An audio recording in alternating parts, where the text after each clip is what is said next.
if I'm stressed, Krispy Kreme donut, a pedicure, and massage.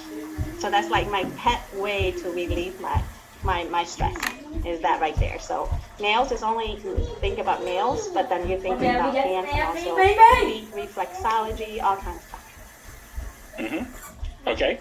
All right. So the reason I'm showing all of this, can I share my screen for a second? Yes.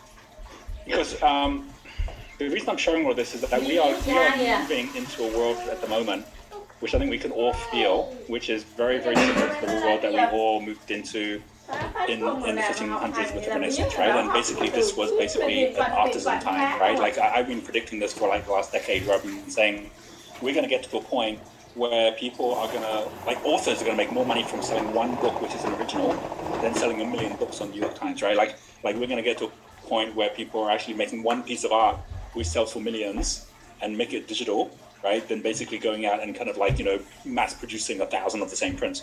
And we're seeing all of this show up in basically the metaverse and with NFTs and with like art in this incredible new renaissance that's happening right now, which is frankly all about self-expression. That's why I believe education is changing, because it's going from this whole standardized kind of machine into everyone self-expressing in their own way, right? This is what Ken Robinson says is the difference of aesthetic learning versus anesthetic, right? And many people are like, you know what? I want to have a life where my life becomes my self-expression, right? Who needs to have a $1 billion business if I can actually make a difference to 10 people in a deep, meaningful way, right? So it's a very, very different energy. And we're seeing people willing to invest a huge amount more in basically their own self-expression, right? If you look back at the photos of like the early days of like the Industrial Revolution, and you see everyone wearing the same hats and reading the same newspaper, that kind of stuff, right? Like, we laugh at that now. Well, we're going to be going back laughing at the fact that we all had like the same mobile phones, right? That's like, why would we ever have done that? But of course, that's when all the mass production becomes personalized, right? But the reason I share that is that when I look at what you were just sharing there, where you were talking about providing effective and seamless nails and aesthetic licensing, experience in the beauty industry, and then I look at what's actually hitting the news at the moment when it comes to nails, right? Like, so and by the way, when you go to VTran, I mean, check this out. I mean, have you guys seen this?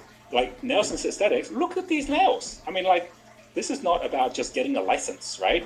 This is about realizing there's self-expression that's going on here, right? And when you really get what can happen with nails and what's going on with 3D printing, what's going on with basically the ability to be able to share this, like, have a look at this.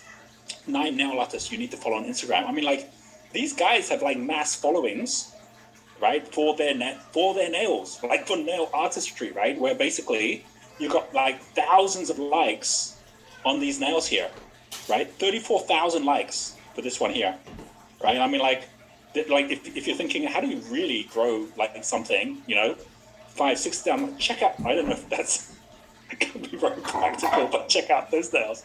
My God. But like, this is where, if you actually said, okay, well, yeah, you could just basically be known for, licenses and so on, but